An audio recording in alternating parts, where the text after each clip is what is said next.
కాపునాడు. సామాజిక న్యాయం కోసం సామాన్యుడి స్వరం కాపునాడు. మీ గాళ్ళ సుబ్రహ్మణ్యం. ఆంధ్రప్రదేశ్ ప్రభుత్వంలో పనిచేసే ఉద్యోగులకి నిజాయితీ ఉండకూడదా? అసలు ప్రభుత్వంలో ఏం జరుగుతుంది ఒకసారి మనం విశ్లేషణ చేసుకుంటే, నాటి ఎల్వి సుబ్రహ్మణ్యం కానీ, నిన్నటి ఎంఏ కృష్ణారావు గారు కానీ, నేడు అద్దా శ్రీకాంత్, ఇలా చెప్పుకోపోతే ఇలా నిజాయితీ గల ఆఫీసర్లు ఎందరో ప్రభుత్వ వింత పోగొట్లకి బలైపోతున్నారు. ప్రస్తుత వాతావరణం చూస్తుంటే ప్రభుత్వంలో పనిచేయాలంటే ఉత్తమ ఆఫీసర్లుగా ఉండే కంటే ఫైరీవీల్ ఆఫీసర్లు, నామినేటెడ్ పదవులు పొందిన సలహాదారుల పెత్తనం సాగుతున్న ఈ రోజుల్లో నిజాయితీ గల ఆఫీసర్లు చాలామంది చాలా అవస్థలు పడుతున్నారు. ఈ మధ్యకాలంలో కాపునాడు, కాపు సమాజానికి సంబంధించిన అద్దా శ్రీకాంత్ ఎంతో నిజాయితీగా, నిబద్ధతతో, దైవ సంకల్పంతో, ఆధ్యాత్మిక ధోరణిలో పనిచేసే ఒక మంచి ఉత్తమ ఆఫీసర్ ఆయన ఈ మధ్యకాలంలో స్కిల్ డెవలప్మెంట్ కార్పొరేషన్ కుంభకోణాల్లో అతని పేరుని ఇన్వాల్వ్ చేసి రాజకీయంగా ఎవరినో సాధించాలనుకున్న ప్రభుత్వం దాన్ని నిజాయితీ గల ఆఫీసర్లని వాడుకుంటూ వాళ్ళని కూడా బలి చేయడానికి ట్రై చేస్తుంది. ఆ స్కిల్ డెవలప్మెంట్ కార్పొరేషన్లో ఈ కుంభకోణం జరిగిందని ప్రభుత్వ ఆరోపణ. ఈ ఆరోపణలు చేసే టైంలో అద్దా శ్రీకాంత్ ఎక్కడున్నాడు?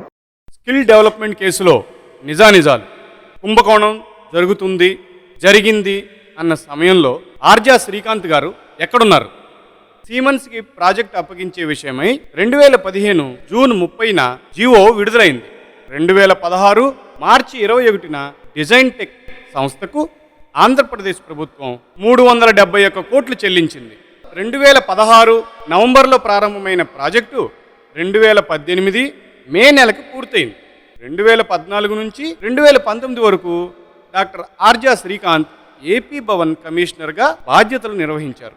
రాష్ట్ర విభజన తర్వాత కొత్తగా ఏర్పడిన ఆంధ్రప్రదేశ్లో ఉన్నత విద్యా సంస్థలు, పలు ఇతర సంస్థలు ఏర్పాటు చేసేందుకు కేంద్ర ప్రభుత్వం నుంచి రాష్ట్రానికి నిధులు సరఫరా కొనసాగేందుకు పారిశ్రామిక యూనిట్లు నెలకొల్పే విషయంలో ఆయా సంస్థలతో సమన్వయం చేయటం, వివిధ దేశాల రాయబార కార్యాలయాలతో సంప్రదింపులు జరపటం, పలు దేశాల్లో చిక్కుకుపోయిన తెలుగువారిని వెనక్కి రప్పించే విషయంలో సంబంధిత దేశాల ప్రతినిధులతో మాట్లాడటం వంటి అనేక కార్యకలాపాలను ఆర్జా శ్రీకాంత్ చేపట్టారు.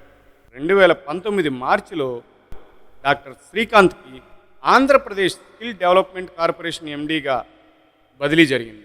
2021 ఫిబ్రవరి వరకు మొత్తం 23 నెలలు ఈ బాధ్యతలను నిర్వర్తించారు. యువత నైపుణ్యం పొందటంలో, తగిన తర్ఫీదు ఇప్పించడంలో అనేక కార్యక్రమాలను డాక్టర్ శ్రీకాంత్ అమలు చేయించారు. నైపుణ్య శిక్షణలో ఏడాది కాలంలో ఆంధ్రప్రదేశ్ అగ్రభాగాన్ని నిలిచింది.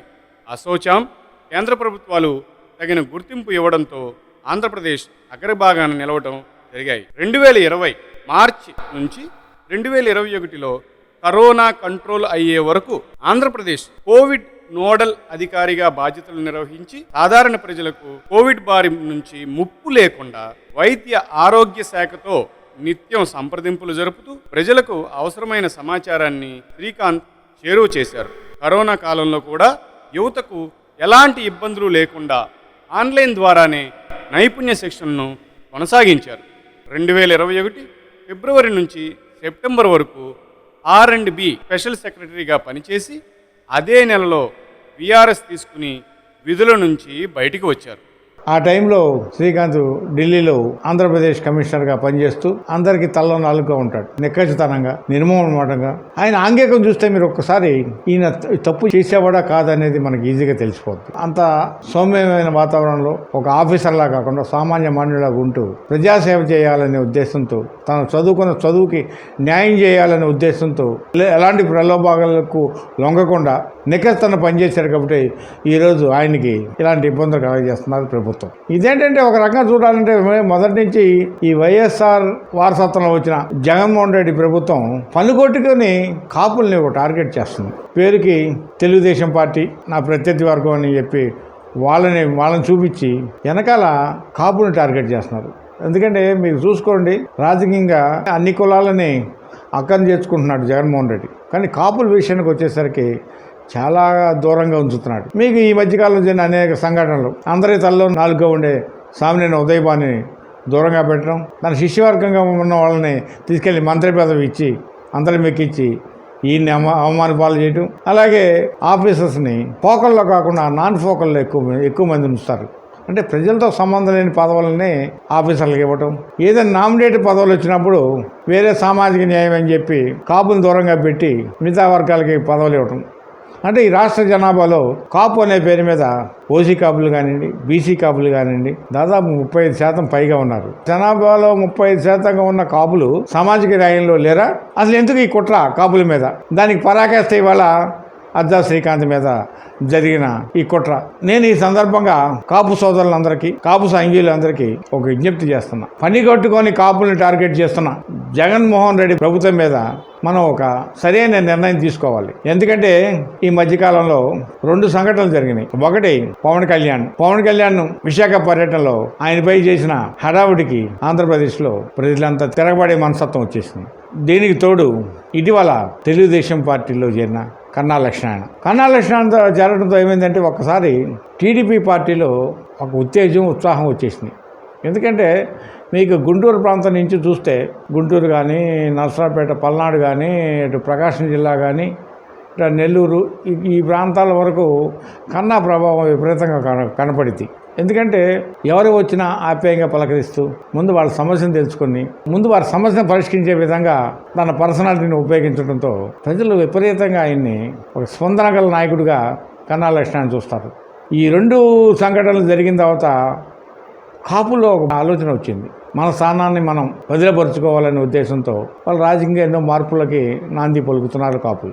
దీన్ని చూసి తట్టుకోలేని వైఎస్ఆర్ ప్రభుత్వం ఈ సామాజిక వర్గాన్ని టార్గెట్ చేస్తూ ఈ సామాజిక వర్గం ముఖ్యుల్ని ఒక ప్రధానమైన దురుద్దేశంతో హెరాస్మెంట్, అణచివేత, కూల్చివేత ఇలాంటి నిర్ణయాలను చేస్తూ దాంట్లో భాగంగానే అజ్జా శ్రీకాంత్ని టార్గెట్ చేయటం.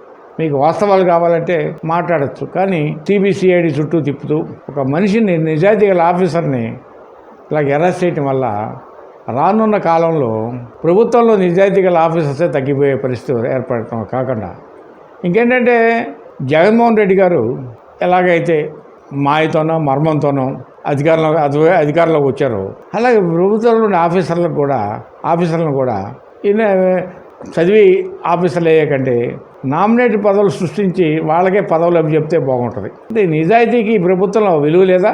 ఒకసారి ఆలోచించండి కాపు సంఘీయులారా. మన రాష్ట్రంలో ఏ పరిస్థితిలో ఉంటున్నామో, బతికే భారంగా మనం సాగిస్తున్న ఈ పోరాటంలో రేపు రాబోయే ఎన్నికలలో మన నిర్ణయాన్ని సరైన నిర్ణయం తీసుకొని కాపులు అణచివేతకు గురి చేస్తే ఏ వర్గాన్నైనా సరే మనం ప్రధాన టార్గెట్ చేసుకోవాలని చెప్పి నేను ఈ కాపునా టీవీ ద్వారా మీకు విజ్ఞప్తి చేస్తాను. Thank you very much. Please subscribe our channel